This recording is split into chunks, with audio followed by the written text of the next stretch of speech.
Hey viewers, welcome back to Ray of All Trades. This mower was sent to me as a no start condition. I know that some work was done to it, mostly because the coil wire is off of it right now. Plug does not appear to be loose. Let's just try to verify the complaint real quick. Let's see, it's got gas. It smells like gas.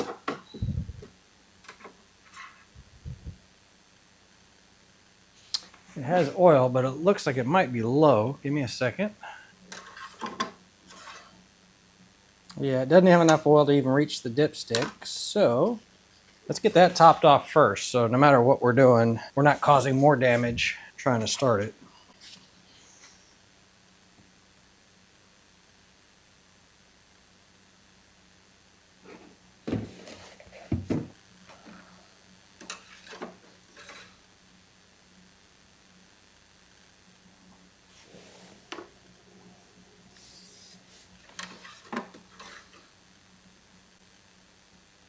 Still low.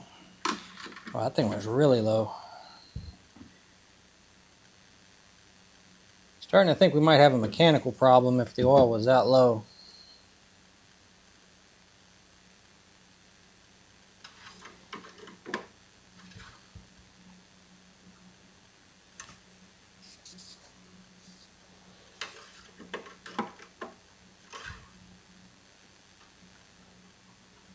Wow, it's still low. I think I put a half a quart already in this thing.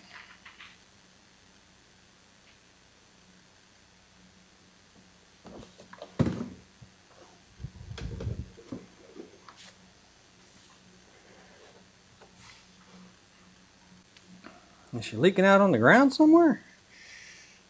Man.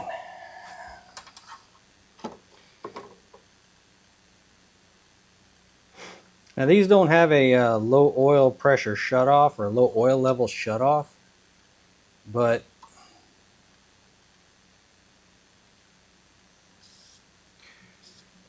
when they're low on oil, you can start having problems like bearings. I'm just waiting for the oil level to settle down. I'm getting a reading on one side of the dipstick and none on the other, which obviously isn't right.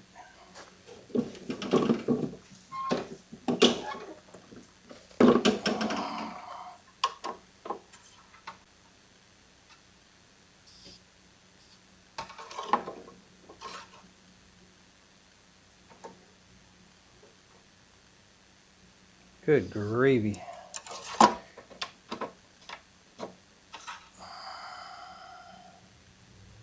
don't know if y'all can see it, but right now, even with it locked down, I'm below the second dot right here.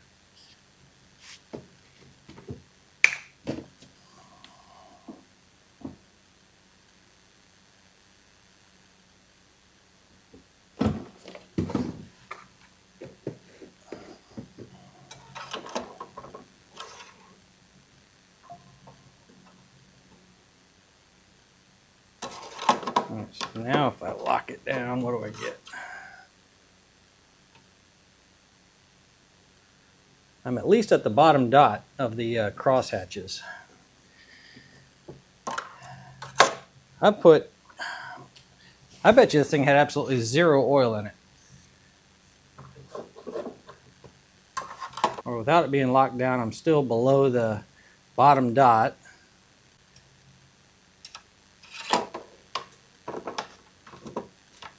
With it locked down, I'm in the middle of the crosshairs. So I still need to add a little bit more. I need to look up and see how to check the oil on this one. If you check it at the top or you check it by locking it down. I'd rather be a little bit over full right now.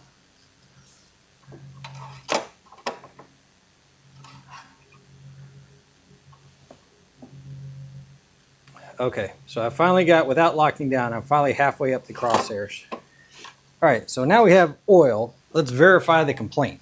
All right, fuel on.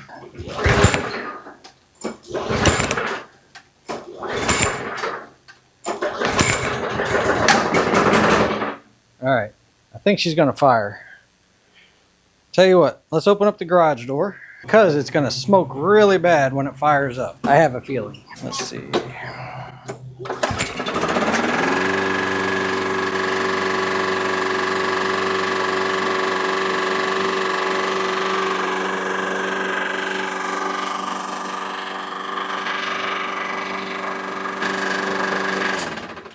Well, that sounds horrible. I don't know if you guys can hear it or not, but it's got a rod knock and it's just in horrible condition. All right, time for me to call the guy and let him know what I found. But yeah, that's not good. I think this one's finally done. Front wheel's worn out. The rod knock, it was obviously over, you know, it was a quart low in oil or half a quart low in oil, whatever it was. I think we're gonna call this one a loss. Rebuilding that motor, it doesn't actually have bearings, right? So if I've got a rod knock and it's the bearings that are shot, it really is just a journal, a crankshaft journal. Give me just a second. I'm going to show you guys what I'm talking about. Hold on. Okay, back inside where it's a little bit more quiet. So this is not the crankshaft from that motor, but the concept is the same. So bear with me. All right, so here's a crankshaft. This right here, picture this would be your flywheel up here that you take off on the top. This right here would be what's driving your blades down here on the bottom. Okay, these are your counterbalances of the crankshaft. And this right here is your crankshaft journal, a connecting rod journal on the crankshaft. This right here, this funny looking silverish color, that is aluminum, okay? The aluminum didn't come from the crankshaft. This is all steel. The aluminum, and you notice there's no bearings here, right? You're picking up on that? There's no bearings. The aluminum comes from the connecting rod. So here's your piston. Obviously, again, not the same motor. This is much bigger. But here's your connecting rod. So piston, rings, oil ring, wrist pin keepers, connecting rod. The wrist pin is what's there. Anyway, this is your one side of your connecting rod. There's a cap on the other side that you mash them together. And there is usually a tolerance, an opening, just like a looseness, I guess you want to call it. I don't know what else. So anyway, it gets oil inside that area and allows this to spin on this crankshaft. So as the crankshaft is rotating, picture this piston is staying, or the connecting rod is staying in place, right, up and down. So it's spinning like this.